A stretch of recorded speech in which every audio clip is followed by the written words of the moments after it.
Listo, doctor, cuando usted quiera, entonces. Bien.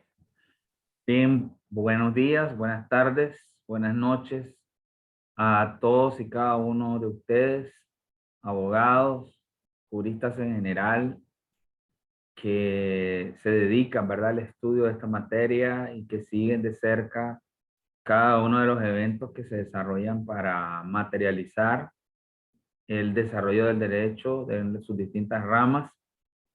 En primer lugar, quiero manifestar mi agradecimiento a CENICSA por siempre tomarme en cuenta en cada uno de sus eventos. Felicitar a CENICSA y al doctor Johnny Guadamón por esta loable labor que desarrollan para nuestra sociedad jurídica, nuestra comunidad, también por su 23 aniversario de estar trabajando en sus distintas facetas que han estado en comunicación constante con nosotros los juristas. En esta ocasión, en este maratón de conferencias que se está desarrollando para cerrar el año, ¿verdad? Un año muy difícil para todos, un año con muchísimos retos, algunos que hemos logrado cumplir y otros que no, pues habrá que mantenerlos y sostenerlos para el próximo año, ¿verdad? Lo que no hay que hacer es decaer, hay que seguir batallando, hay que seguir luchando. Entonces, en esta ocasión voy a presentarles siempre, ¿verdad?, en la materia en que yo me desempeño y en la que he bregado desde el inicio de mi carrera profesional hace ya bastantes años, más de 25 años. Voy a hablarles del tema de la suspensión de la relación laboral, ahora con ocasión de la necesidad de que se hayan adoptado este tipo de medidas a raíz de la pandemia, su base legal y su base también jurisprudencial en nuestro país. En primer lugar, para hablar de suspensión del contrato de trabajo, tenemos que esta es una figura regulada en nuestra legislación laboral en el Código del Trabajo a partir del artículo 35 y que tiene como significado la interrupción temporal de la ejecución de la relación de trabajo y que eso significa que es una figura totalmente diferente de la terminación de contrato. No, la suspensión no implica bajo ninguna circunstancia la conclusión definitiva del vínculo laboral, sino que este únicamente se interrumpe por determinado tiempo según las razones y según los sujetos que estén involucrados en esta medida, porque esta puede provenir de cualquiera de las partes y entonces su característica esencial es no extinguir la relación jurídica que se ha establecido entre las partes. Es decir, cuando se aplica una medida de suspensión, y esto lo digo porque en muchas ocasiones se confunden ambos términos y se identifica la suspensión como una terminación del contrato de trabajo cuando son dos figuras totalmente distintas. La suspensión no necesariamente y en ningún caso lleva a que el vínculo de trabajo se termine. No podemos hablar de liquidación final, sino que hablamos de un lapso de tiempo en que las dos partes dejan de cumplir sus principales obligaciones derivadas del contrato y de la relación de trabajo, y que una vez concluido ese periodo de tiempo en que se supera la causal de suspensión, la relación vuelve a la normalidad y continúa su vigencia. Entonces hablamos de esos elementos esenciales que componen esta figura. Primero, no pone fin a la relación de trabajo. Como decíamos, en ningún caso la suspensión va a dar paso a una extinción del vínculo jurídico laboral.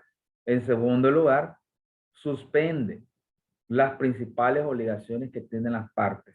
La parte empleadora suspende temporalmente su obligación de pagar el salario y en segundo lugar, el trabajador se suspende también temporalmente su obligación de ejercer el servicio, de prestar el trabajo en virtud del cual él se ha vinculado y se ha obligado dentro de esta relación laboral. Debe quedar claro entonces que es una interrupción y no es una terminación del contrato de trabajo. Es una medida temporal que puede originarse en cualquiera de las dos partes. Y por último lugar, en casi todos los casos, el propósito que se tiene cuando se aplica una medida de esta naturaleza es preservar la vigencia de la relación laboral. Esto es que no vamos a tomar la medida más abrupta en cuanto a la vigencia del vínculo, como es la terminación del vínculo laboral, sino que vamos a tomar una medida preventiva, una medida alterna que tenga como propósito, entonces, en este caso, mantener la vigencia de la relación laboral una vez que la causa de la suspensión se ha superado. Tenemos también diversos tipos de suspensión en base a la ley nacional, en base a el artículo 35 y siguientes, hablamos de suspensiones según las obligaciones que se suspenden. Entonces hablamos de suspensión de carácter total y de suspensión de carácter parcial. Entonces hablaríamos de una suspensión total cuando los trabajadores dejan de prestar por completo el servicio y el empleador deja de pagar el salario total.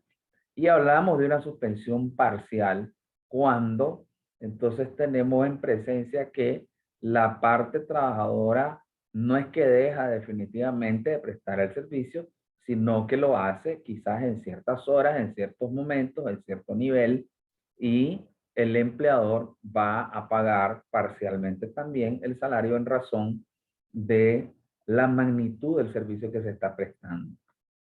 Por otro lado, en razón de las personas afectadas, de los trabajadores que sean afectados por la medida, esta suspensión puede ser individual o puede ser colectiva. Es individual cuando afecta a un solo trabajador, ¿verdad? Es decir, cuando la relación se mantiene directamente entre empleador y trabajador por una causa determinada, este deja de prestar el servicio y el empleador deja de abonar la remuneración. Y la suspensión es colectiva cuando afecta a dos o más trabajadores. Es decir, aquí estamos hablando necesariamente de grupos de trabajadores que por determinadas circunstancias se van a ver afectados en cuanto a la continuidad de la relación laboral. También tenemos algunos tipos doctrinales. En ese caso, vemos hacia los efectos de la medida de suspensión y se habla de una suspensión absoluta o perfecta o de la suspensión con carácter relativo. Hablamos de la suspensión perfecta cuando se interrumpe no solo la prestación del servicio, sino que también se hace una suspensión del pago del salario. El empleador queda totalmente relevado del pago de salario, ¿verdad? Y por consiguiente, las dos obligaciones quedan totalmente suspensas en el plazo que va a durar la medida. La suspensión es relativa cuando el trabajador deja de prestar el servicio, pero persiste la obligación del empleador de remunerar, la obligación de pagar el salario. Un ejemplo de esto puede ser cuando tratamos de el despido, perdón, la suspensión del contrato de trabajo de carácter individual cuando la mujer embarazada va al goce de su subsidio pre y postnatal, por ejemplo. Entonces ella va a dejar de prestar el servicio, está relevada de su obligación. No obstante, el empleador va a tener que remunerar aquella parte que el Seguro Social no va a asumir, ¿verdad? Recordemos que el subsidio por enfermedad o maternidad, el Seguro Social lo calcula y lo paga sobre la base del 60% del ingreso promedio. Y el restante 40% lo tiene que asumir el empleador. Entonces no hablamos de una suspensión perfecta porque persiste la obligación de pago del empleador. O por ejemplo, cuando hablamos de la suspensión aplicada por el empleador cuando se trata de un trabajador que ha sido denunciado o acusado por la vía penal y ha recibido la aplicación de una medida privativa de la libertad, una medida provisional que le, digamos, le suspende sus derechos y principalmente la libertad y por tanto no puede ejercer el trabajo. Automáticamente eso implica una suspensión del contrato de trabajo. Esa suspensión podría ser absoluta o podría ser relativa según el caso. Es decir, si en el caso del que el trabajador recibiese una sentencia condenatoria, entonces la suspensión en este caso sí da paso a una terminación del contrato de trabajo por la sentencia firme en la vía penal que lo condena por el delito. y la obligación del empleador de pagar los salarios mientras duró la suspensión, es decir, mientras duró el proceso penal, esa obligación no la tendrá que asumir, no hay pago de salario. Sin embargo, si fue el empleador el que acusó al trabajador o lo denunció por un hecho ocurrido en la relación laboral y luego en el proceso penal este trabajador recibe una sentencia que lo absuelve, una sentencia que lo libera de todo cargo y que por consiguiente todas aquellas medidas aplicadas preventivas quedan sin ningún efecto. Entonces, en este caso, el trabajador tiene el derecho no solo a regresar a su puesto de trabajo, no solo a ser reintegrado, sino también a que su empleador le pague los salarios por todo el tiempo en que estuvo suspendido. Es decir, por todo aquel plazo en que él estuvo detenido, estuvo con una medida alterna, pero que le impedía desarrollar el trabajo, porque él está recuperando su libertad y el proceso había sido iniciado precisamente por el empleador, lo que indica que ha sido liberado de toda culpa y por consiguiente brilló el principio de inocencia, de tal forma que el trabajador o trabajadora había sido acusado o denunciado sin razón. Por lo tanto, el empleador tendrá que pagar los salarios, ¿verdad? Tendrá que abonar todos los salarios que constituya el plazo en que duró la medida de suspensión. También hablamos de suspensiones que dependen de su regularidad, dependen de si son previsibles o si el hombre no puede prever que se va a dar una circunstancia como esa. Entonces, la suspensión puede ser programada o puede surgir de manera intempestiva. Ponemos dos ejemplos acá. El trabajador que hoy amanece enfermo o que hoy viniendo hacia el trabajo se accidenta, entonces, y recibe un mandato médico, una orden médica de descansar por razón de su enfermedad, un plazo de 15 a 30 días. En este caso aplica una suspensión individual del contrato de trabajo, pero es una situación que no estaba programada. Nadie sabía que este trabajador iba a sufrir un accidente o que iba a amanecer completamente enfermo e imposibilitado de acudir a trabajar. O bien el caso de la trabajadora embarazada que recibe su orden de subsidio prenatal. Entonces, 15 días antes de que empiece ese subsidio, el médico le extendió la orden a la trabajadora. Y de tal forma que tanto empleador como la trabajadora saben cuándo es que inicia el goce y ejercicio de este subsidio. Otro ejemplo de una suspensión no previsible podría ser un caso extremo, el tema de la pandemia, ¿verdad? El tema de la pandemia, imaginémonos, puede ser, digamos, ahorita se habla de una nueva variante del coronavirus, que es el Omicron. Se habla de que está en ciertos países y bueno, es probablemente previsible que venga al país y que afecte la salud y afecte también el mundo del trabajo. Eso es muy probable. Es probable a como puede ocurrir, puede no ocurrir, pero ¿cómo nosotros podemos prever y evitar esas circunstancias? Y resulta que dentro de un mes se ven los efectos de la variante en el país y hay una masificación de personas afectadas y eso pues de alguna manera implica que esas personas van a tener que ir a gozar de sus órdenes médicas de reposo o de subsidio o de aislamiento y entonces estaríamos en este caso de una situación realmente que no depende de la voluntad del hombre, que no podemos nosotros prevenir, que no podemos tomar medidas definitivas para evitar. Habrán medidas preventivas, las mismas que se han venido tomando, pero estas no pueden significar de manera alguna el evitar por completo que la circunstancia vaya a producirse, ¿verdad? Entonces, o bien el momento en que la pandemia ingresó al país. Yo recuerdo antes de que el primer caso se diera en el país, todos estábamos optimistas, ¿verdad? Y había aquel montón de especulaciones donde se decía que aquí era un clima muy caliente, que el coronavirus no iba a aguantar el clima. Había una serie de especulaciones y la gran expectativa era, y lo que todos creíamos era que aquí no iba a ingresar el virus, ¿verdad? Y claro, nos asustamos, nos afligimos cuando se dieron ya los primeros casos y los primeros fallecimientos. Y luego, pues ya a partir de mayo, junio del año pasado, que empezaron realmente a verse afectada la salud de muchísimas personas. Entonces, pero eso fue realmente, eso nadie podía preverlo. ¿Quién en el año, en diciembre del año 2019, cuando estábamos por este tiempo, a las expectativas de la Navidad y el año nuevo, pensamos que íbamos a enfrentarnos a una circunstancia de este tipo?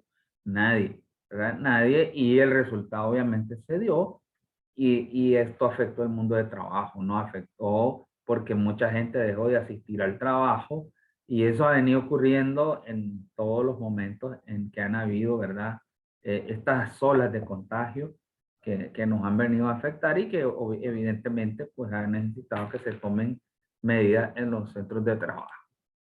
Tenemos los caracteres de las suspensiones, sean estas individuales colectivas, sean estas totales o parciales. Hablamos primero de un requisito de causalidad. Para que la suspensión pueda darse y realmente se constituya como válida, debe haber una causa. Es decir, no puede hablarse de una medida de suspensión aplicada de forma antojadiza, de forma en que no concurra un motivo. El empleador, si es el que invoca la medida de suspensión, debe tener un motivo válido, suficiente, demostrable, o bien el trabajador, ¿verdad? Si fuese el trabajador, entonces, imaginémonos, por ejemplo, a la luz del artículo 37, la suspensión por mutuo consentimiento. Va el trabajador a solicitar al empleador un permiso sin goce de salario por un periodo de 3 o de 6 meses. Entonces, el empleador, para que pueda autorizar esa suspensión, ese periodo en que la persona no va a trabajar y claro, no va a ganar, debe de conocer los motivos, deben de acreditársele las razones por las cuales ese trabajador está solicitando ese permiso sin goce de salario, que constituiría una medida de suspensión a petición del trabajador y autorizada por el empleador.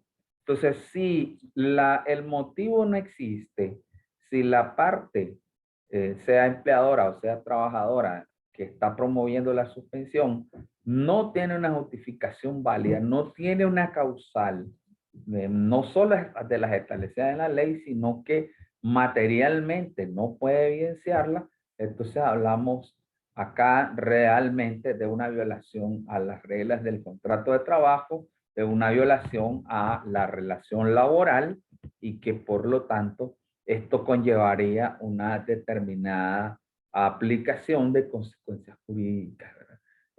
Yo recuerdo que a raíz de los sucesos del año 2018, muchas empresas recurrieron a este tipo de medidas y las aplicaron.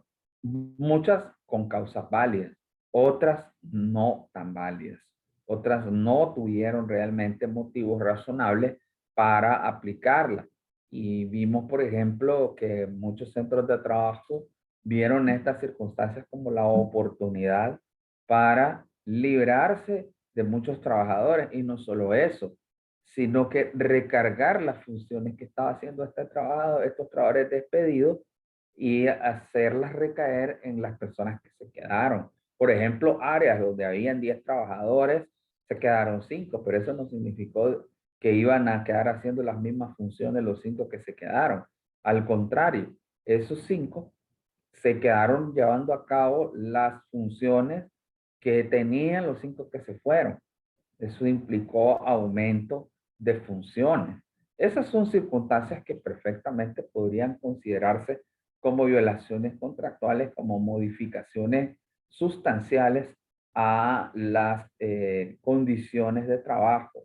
Y eso no tiene ninguna justificación, ¿verdad? Distinto sería que, por ejemplo, una determinada entidad bancaria que ha estado teniendo problemas económicos en una determinada sucursal, porque no existe el flujo, porque no existen todos los movimientos necesarios para mantener la rentabilidad de la sucursal, decide cerrarla, ¿verdad? Decide cerrarla y no hay donde ubicar a las personas que han estado trabajando ahí. Por lo tanto, eso llevaría a probables suspensiones, llevaría a probables suspensión que son verdaderamente demostrables. Bien, hubieron empleadores que simplemente aplicaron la suspensión durante 6 meses, dijeron no vamos a trabajar, vamos a cerrar, aunque sí estaban trabajando con un determinado grupo de trabajadores y solamente dijeron, bueno, es que lo que pasa es que son evidentes los sucesos socioeconómicos y políticos que se dieron en el año 2018. Esos son tan evidentes que nadie necesita pruebas de que habían tranques, por ejemplo, ¿verdad? Que habían tranques que obstaculizaban el tráfico y el desarrollo económico y productivo del país. Y por esas razones es que se suspendió el contrato de trabajo de estas personas. Pero resulta que ese es un hecho notorio, es un hecho evidente, un hecho público, ¿verdad? Que quizás no necesitaría una demostración, pero sí ese empleador debería demostrar la incidencia de esos sucesos en su empresa. Por ejemplo, porque cerró, es que tenía problemas económicos, entonces me tendría que demostrar cuáles son esos problemas económicos que había venido sufriendo, que de tal manera que se evidenciara el requisito de la causalidad. ¿Cuál es el motivo concreto por el cual está suspendiendo la relación laboral? Tenemos como requisito la temporalidad. Ninguna medida de suspensión es definitiva. Ninguna medida de suspensión es con una aplicación sin ningún plazo. Contrario a ello, la suspensión debe tener un plazo, una temporalidad, debe de cumplir ese requisito de no extenderse a lo largo del tiempo sin fecha cierta, no puede tener carácter permanente. Entonces, sí pueden haber casos en los que no pueda determinarse cuál es la duración de la medida, como el caso de la suspensión por una detención en un proceso penal. Nadie sabe cuándo le van a dar la libertad, si es que se la van a dar, ¿verdad? Nadie maneja ese tiempo. La persona que, por ejemplo, va a, digamos, sufrir una enfermedad y recibe órdenes de subsidio, no sabe si después del primer subsidio le van a dar otro y así sucesivamente hasta llegar a los 12 meses y que se tenga que evaluar si padece o no una enfermedad profesional, ¿verdad? Tiene un tiempo, tiene un plazo. El plazo no se sabe, quizás no se sepa. Hay casos en que sí se sabe. Imaginémonos el caso de la trabajadora embarazada, pues ella ya sabe que va a un pre y postnatal durante 4 semanas anteriores al parto y 8 semanas posteriores a esto. Entonces, ya sabe que se va a ir por 12 semanas y ese es el plazo en el cual deberían de contratar a su sustituta, ¿verdad? Está completamente definido el requisito de la temporalidad. Los efectos de la suspensión, en primer lugar, cesa, se interrumpe la obligación de trabajar. Entonces, esa es una de los principales efectos que conlleva la aplicación de la medida de suspensión. Y por consiguiente, el trabajador está exonerado de presentarse a laborar. Hoy está muy de moda, ¿no? Que aun cuando pudiese existir una medida de suspensión, y creo que lo acabamos de ver en un caso concreto, la persona recibe una orden de subsidio médico, se va a su casa, pero su empleador le dice, tenés que seguir trabajando. Tenés que seguir trabajando, lo único es que ahora ya no vas a acudir presencialmente. Nos vamos a seguir comunicando, pero a través de correo electrónico, a través de mensajería, de servicios de mensajería, y yo te voy a estar requiriendo información que vos vas a producir y que vos me vas a enviar. Entonces, eso significa que nunca hubo la llamada suspensión. Nunca existió esa llamada suspensión porque la obligación de prestar el servicio, la obligación de trabajar, nunca cesó. El empleador no permitió que eso se materializara. Entonces, nunca se aplicó realmente una medida de suspensión. Por lo tanto, debemos de tener claro que la suspensión opera cuando el trabajador deja de aplicar y deja de cumplir su principal prestación, que es el servicio, que es el trabajo, en un tiempo determinado, ¿verdad? En un plazo determinado. Por lo tanto, se requiere que esta persona abandone el puesto de trabajo, se quede en su casa y no tenga ninguna comunicación con el empleador, no tenga una forma alternativa a través de trabajo remoto, a través de teletrabajo, desde su hogar, desde su domicilio, prestando el servicio. Esa es la obligación de pagar el salario. Obviamente, esa es una de las reglas y de la suspensión perfecta. No tiene el empleador la obligación de pagar el salario, salvo cuando se trata de una suspensión imperfecta o relativa, en casos en los cuales sí el empleador tiene la obligación de pagar el salario.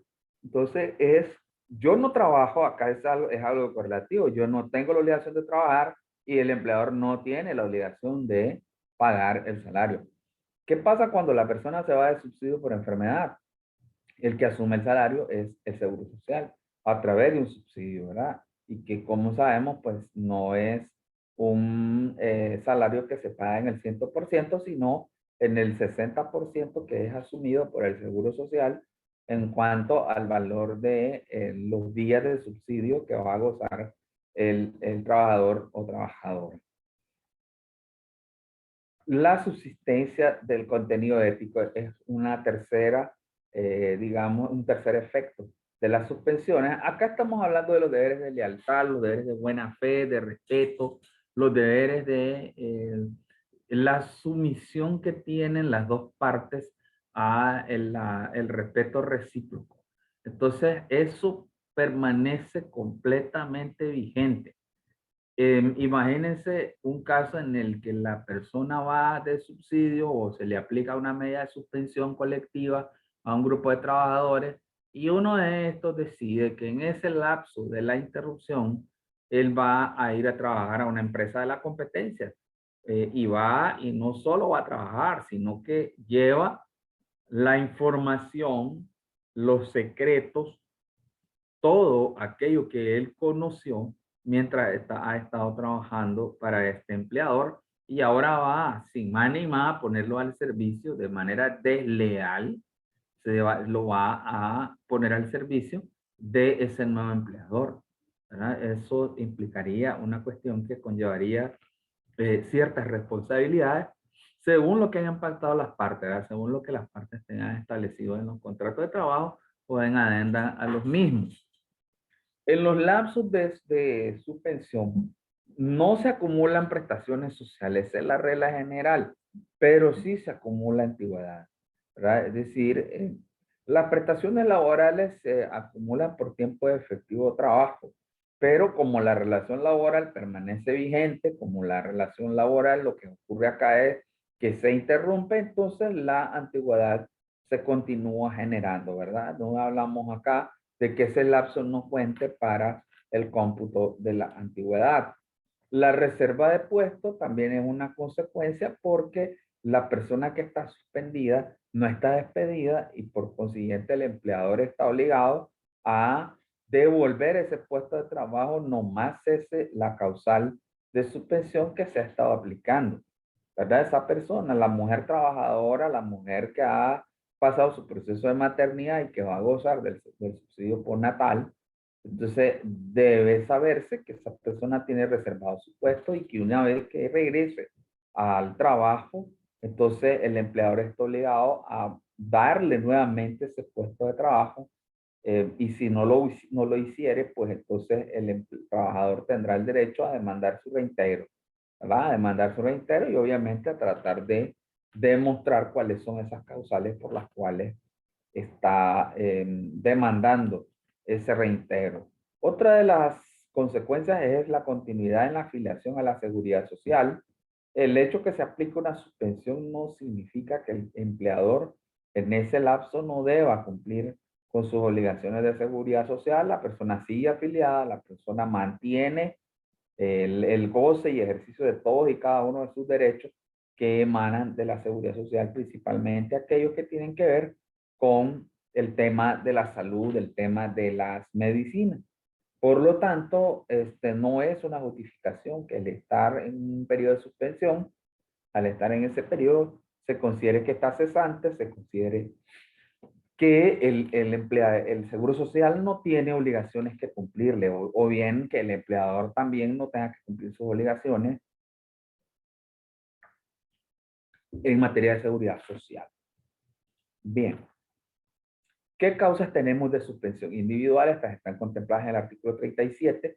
Primero, hablamos de la incapacidad originada en un riesgo profesional, una enfermedad profesional, un accidente de trabajo, todo aquello que tenga que ver con el desarrollo del trabajo. Estas tienen una duración máxima de 12 meses y también tenemos la incapacidad o lo que llamamos acá la invalidez por una causa no profesional, es decir, aquella que es temporal por una causa que no tiene origen en el trabajo, que generalmente tiene origen común y que su duración no puede exceder del año. Luego de este plazo del año, en estos dos primeros casos, debe entenderse que el trabajador pasa a un trámite de pensión, ¿verdad? Pasa el trámite de otorgamiento de pensión o a que su médico tratante considere que va de alta, considere que debe reintegrarse al trabajo con toda normalidad. La tercera causa de suspensión es el reposo pre y postnatal. En el cuarto tenemos aquella medida de prisión preventiva contra el trabajador, siempre que vaya seguida de sobreseimiento definitivo, o sea, haya seguida. Esta es una figura que está así en el Código del Trabajo sobre la base del Código Penal y Procesal Penal anterior. Entonces, acá hablamos pues de un fallo de no culpabilidad, ¿verdad? Siempre que vaya precedida esa medida de un fallo de no culpabilidad del trabajador, porque ¿qué pasa si ocurre lo contrario? Si esta persona obtiene un fallo condenatorio, entonces hablamos de que opera inmediatamente la suspensión del contrato, se transforma a terminación del contrato por una sentencia firme, una sentencia condenatoria con una pena privativa de libertad. Entonces, en este caso, pues hablamos del tiempo en que dura el proceso penal hasta tanto no se dicte una sentencia y esta sentencia debe ser considerada, debe ser una sentencia de no culpabilidad, un fallo de no culpabilidad. La siguiente causal es la medida disciplinaria, la suspensión que se aplica sobre la base de los reglamentos internos de trabajo y que lógicamente que tiene que aplicarse según la causal establecida en ese reglamento, según la conducta violada por el trabajador y aplicando el tipo de sanción que señala la ley, el reglamento para esos casos. No se puede aplicar una medida disciplinaria si se carece de reglamento interno de trabajo y si ese reglamento, porque pudiera existir, y si ese reglamento no faculta al empleador a aplicar este tipo de medidas de suspensión temporal del contrato de trabajo por razones disciplinarias. Y en último lugar, la participación de las y de los trabajadores en órganos legales como las comisiones de salario mínimo o cualquier otra comisión, cualquier otro órgano que esté contemplado en los convenios colectivos de trabajo. La suspensión colectiva tiene como causales contempladas en el artículo 38 del Código del Trabajo. En primer lugar, esta es, ya lo decíamos, que afecta a un grupo de trabajadores, a la totalidad o a una parte de los trabajadores de una empresa, de un centro de trabajo. Sus causales son falta de materia prima, el cierre decretado por razones de insalubridad, razones decretadas así por la Dirección de Higiene y Seguridad en el Trabajo, del Ministerio del Trabajo. En tercer lugar, las causas técnicas y económicas. Y en último lugar, la fuerza mayor y el caso fortuito. Debemos aclarar que, en primer lugar, para todas estas medidas de suspensión colectiva, las suspensiones de grupo, dice, debe de cumplirse un procedimiento previo para poder aplicarse, que está contemplado en el artículo 38 del Código del Trabajo. Este procedimiento es sencillo, es simple, lo que requiere únicamente es que el Ministerio del Trabajo apruebe mediante resolución, mediante la tramitación de un proceso administrativo, que se haya demostrado la causal que se está invocando para que pueda ser aprobada. Y en ese proceso el empleador, el inspector de trabajo buscará cómo encontrar el mutuo consentimiento de las partes. Lo ideal es que se procure, que se intente, que se vaya en la búsqueda de ese mutuo consentimiento entre las dos partes. Si no existe ese acuerdo, entonces el Ministerio del Trabajo tiene que emitir una autorización de la suspensión. No obstante, de las 4 causales que dijimos para suspensiones colectivas de trabajo, la cuarta de ellas, que es el caso fortuito de la fuerza mayor, no requiere el requisito de la aprobación del Ministerio del Trabajo. Entonces, por ejemplo, con los sucesos de 2018, con el tema de la pandemia, si se quiso en su momento aplicar una suspensión o se quisiera intentar ahora, esa suspensión no tiene por qué ser autorizada por el Ministerio del Trabajo, lo que no significa que no deba ser controlada por las autoridades judiciales. Claro que debe serlo. Si la parte considera que esa suspensión se aplicó sin una causal válida, o se violentó tal o cual circunstancia contemplada en la ley, puede perfectamente accionar ante el juzgado del trabajo que sea competente y pedir que el juzgado declare la ilegalidad de la medida y ordene el pago de los salarios caídos. Una vez que esa autoridad administrativa, el Ministerio de Trabajo, autorizó la suspensión, el empleador tiene que pagar una especie de indemnización por el tiempo que va a estar sin trabajo, que equivale a 6 días de salario. ¿Ya? 6 días de salario, o sea, la persona, digamos, autorizaron una suspensión por 6 meses. Esa persona sabe que se va hoy, vuelve dentro de 6 meses y no se lleva nada porque el empleador no está obligado a pagar el salario, pero la ley establece que debe de pagarle un salario, un equivalente a 6 días de salario. El procedimiento para la suspensión colectiva es aquel que nosotros conocemos como procedimiento laboral oral. Pues a mí realmente no me gusta esa denominación de palo, ¿verdad? Pero es una denominación bastante común en los abogados laboralistas que dicen, estoy llevando un proceso en el palo. El palo es el procedimiento administrativo laboral oral ante el Ministerio del Trabajo según la normativa establecida mediante un acuerdo de la ministra del Trabajo de el mes de diciembre del año 2008 que entró en vigencia en el año 2009. ¿Verdad? Ese es el procedimiento. Hay un dilema, ¿no? Que la ley dice, el artículo 38 dice una manera en que ese acuerdo, en que ese procedimiento debe tramitarse con solo buscar digamos, lo que llamamos la comisión bipartita, el acuerdo, y luego que el Ministerio de Trabajo dicte la resolución, pero este procedimiento pues está inclusive contenido por muchas más audiencias que los juicios laborales en vía judicial. Es un tema pendiente, un tema que debe de revisarse, que debe de buscar cómo controlarse, porque hoy este procedimiento administrativo laboral oral resulta mucho más complicado y engorroso que el juicio laboral, ¿verdad? Que tiene apenas una sola audiencia.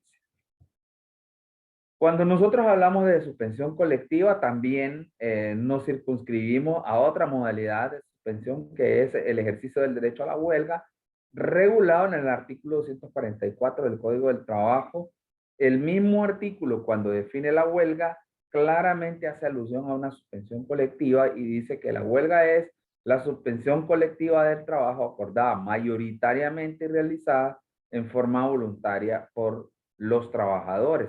Entonces, indudablemente, aunque esta causal no esté contemplada en los artículos 37 y 38, una vez que la mayoría de trabajadores en asamblea decidieron sumarse al ejercicio del derecho a huelga, la suspensión opera, ¿verdad? La suspensión opera porque los trabajadores no están obligados a trabajar y el empleador tampoco está obligado a pagar los salarios, ¿verdad? Entonces sí puede considerarse que el ejercicio del derecho de huelga es una típica forma de suspensión.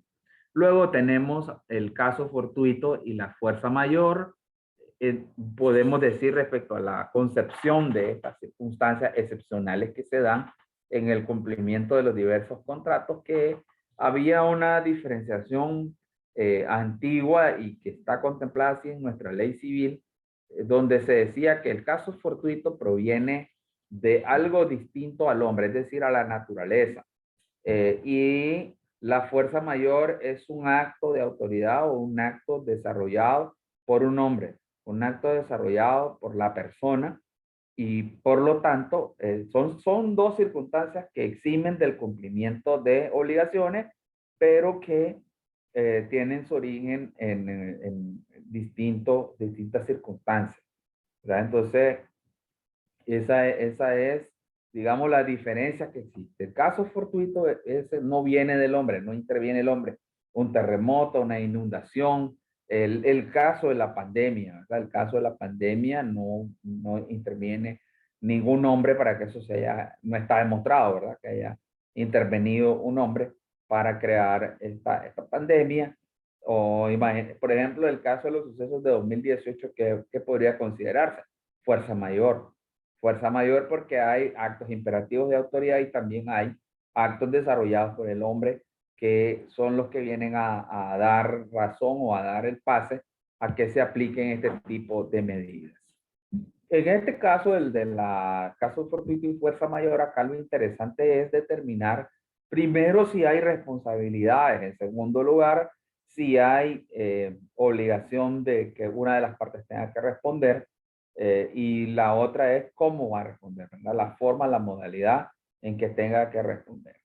No tenemos en nuestra legislación laboral contemplada esta figura, por lo tanto hacemos alusión a, tenemos que irnos a auxiliarnos de las fuentes supletorias, en este caso las leyes civiles, el Código Civil, que regula la materia. No existe al respecto una unanimidad doctrinal de tal forma que un grupo de la doctrina considera que debe de responder el empleador, que debe asumir el empleador, y otras consideran que debe de estar relevado de la aplicación de asumir responsabilidad, precisamente porque se trata de la máxima general acá es jurídicamente hablando de que la fuerza mayor o el caso fortuito eximen de responsabilidad, y por lo tanto pues ese sector de la doctrina considera que el empleador no tiene por qué responder ante el trabajador cuando se ha producido una causal de este tipo.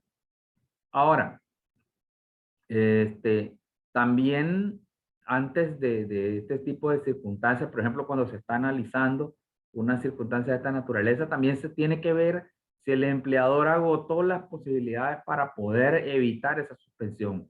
Es decir, si realizó cuanta gestión fue necesaria y estuvo a su alcance para evitar que se aplicara la medida de suspensión, procurando evidenciar que ha adoptado medidas alternas que eviten un mal mayor, en este caso el tema de la suspensión. En los requisitos que debe cumplir una suspensión por caso fortuito o fuerza mayor y que le permita librarse de obligaciones son, primero, que debe ser imprevisible, o sea, no se puede prevenir, no se puede evitar, no hay manera. Segundo lugar, debe de colocar a las partes en absoluta imposibilidad de cumplir con dichas obligaciones. Por ejemplo, para el tiempo de la pandemia, las empresas suspendieron los contratos de trabajo, pero mantuvieron ciertos rangos de salario. Por ejemplo, había empresas que pagaban el 40%, el 50% del salario, una parte del salario.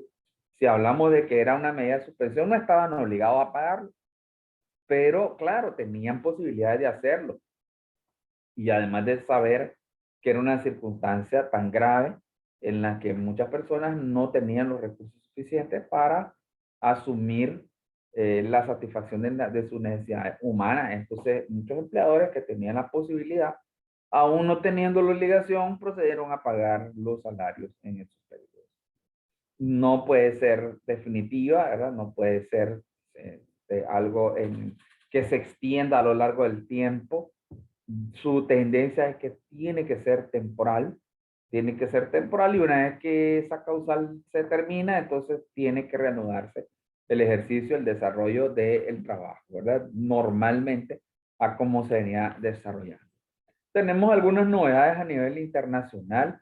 En España, por ejemplo, se considera como causal de suspensión aquel caso en que la trabajadora es víctima de violencia de género. Víctima de la violencia de género en su casa, ¿verdad? En el hogar, la violencia doméstica, o bien en el centro de trabajo, porque es susceptible la persona, cualquier persona es susceptible de recibir acoso o violencia en el trabajo por su condición de género, ¿verdad? Puede ser una persona con una opción sexual diferente, o bien la mujer generalmente, aunque también los hombres podemos ser víctimas de violencia de género también. dependiendo de las circunstancias de que se trate. También tenemos la excedencia voluntaria, también en España, por cuidado de familiares. Esto, o cuidado de hijos, esto es un tema que tiene que ver con el derecho de las y los trabajadores a la conciliación de la vida personal, familiar y laboral. Es decir, aquellas personas que tienen responsabilidades familiares y que la ley, incluso nuestra ley en el artículo 138 y 139 del Código de Trabajo, contempla este tipo de circunstancias. Este es un derecho, el derecho a la conciliación de la vida personal y familiar es un derecho que se entrega a las y los trabajadores para que puedan conciliar el trabajo con el desarrollo de sus responsabilidades en la casa y que puedan contar con el tiempo suficiente. En nuestro caso se habla de reducción de jornada o de cualquier otra modalidad que le permita realmente conciliar ese tiempo, ¿verdad? Eso significa que pueda trabajar y a la vez pueda cumplir sus obligaciones familiares. Aunque este es un término ahora que ha venido sufriendo, digamos, ciertas modificaciones, porque ahora ya la tendencia doctrinal va avanzando hacia un término que ya no es la conciliación, sino que es la corresponsabilidad, ¿verdad? La corresponsabilidad, que no es más que lo que ocurre cuando se habla de conciliación. Se habla de que la mujer es la que tiene la responsabilidad del hogar, la responsabilidad de cumplir sus obligaciones familiares. Y el hombre no tiene una obligación, no es concebido como un sujeto que pueda hacer uso de sus derechos a la conciliación de la vida, de la vida personal, familiar y laboral. Y no es concebible.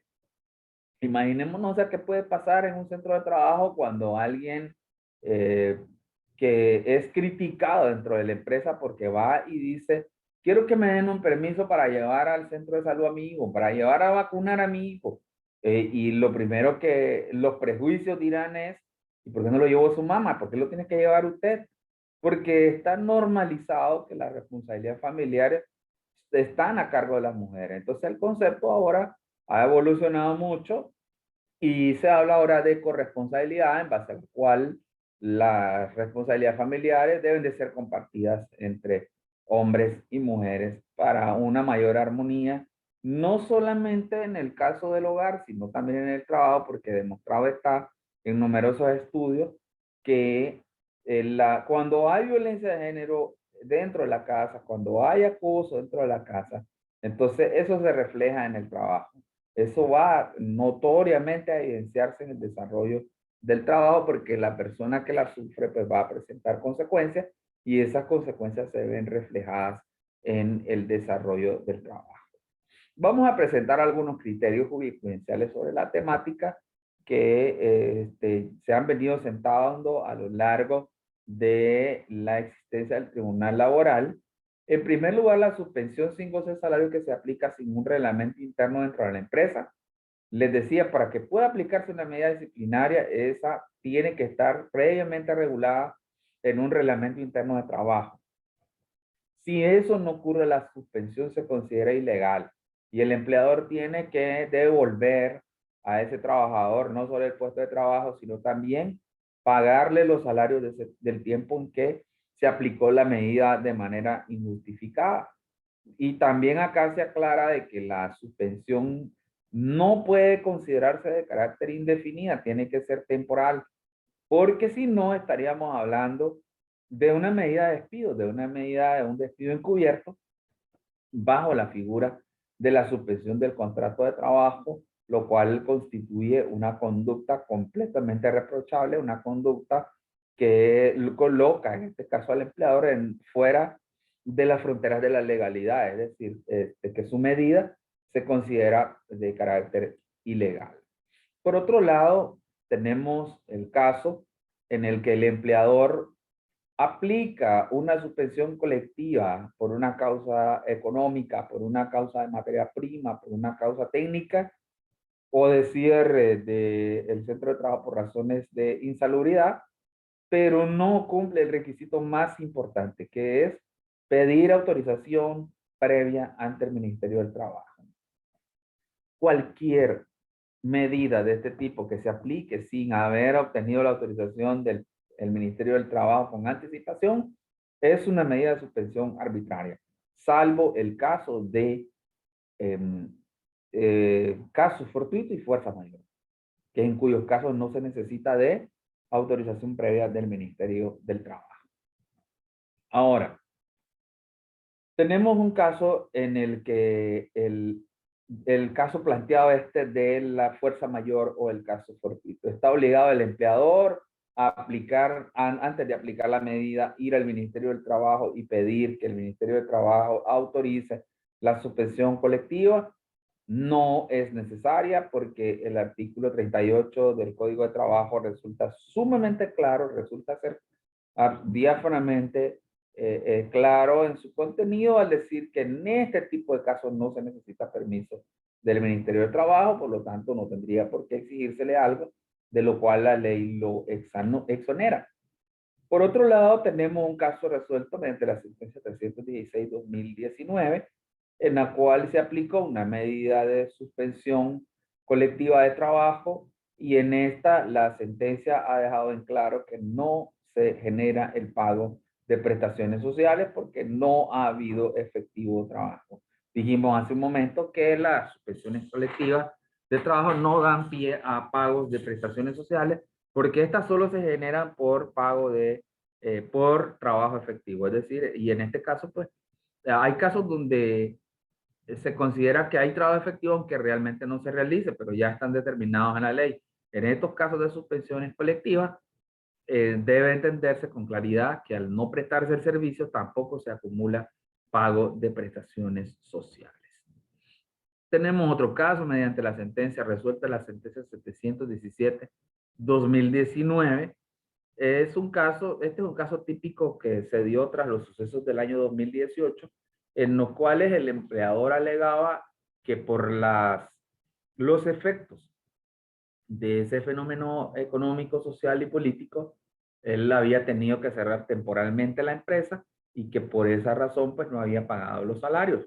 El empleador, digamos, no tenía por qué probar que los sucesos de 2018 se habían dado porque eso es un hecho notorio, pero sí tenía que demostrar que esos hechos le habían causado perjuicio, que esos hechos, por ejemplo, imaginémonos un dueño de un hotel en ese tiempo donde no habían turistas, donde no habían huéspedes en los hoteles, entonces no solamente debía enunciar el suceso, tenía que haber demostrado documentalmente cuál había sido el impacto económico que eso le había causado y que le había obligado a aplicar el cierre temporal de la empresa. Acá como hablamos de una situación de fuerza mayor, entonces no se requiere permiso del Ministerio del Trabajo. Sin embargo, en vía judicial, si la medida tiene que ser revisada, el empleador tuvo que haber demostrado cuál era ese impacto económico para que se le liberara del pago de los salarios del tiempo en que duró la suspensión.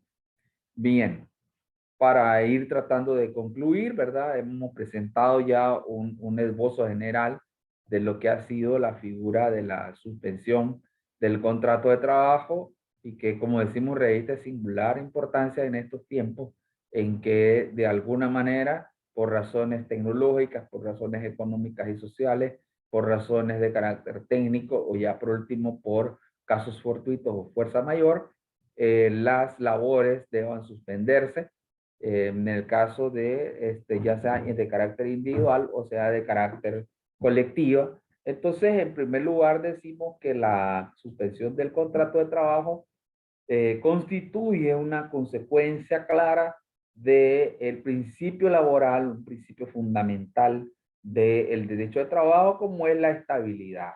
La estabilidad en el puesto de trabajo, porque esta es una alternativa al rompimiento definitivo de la relación laboral.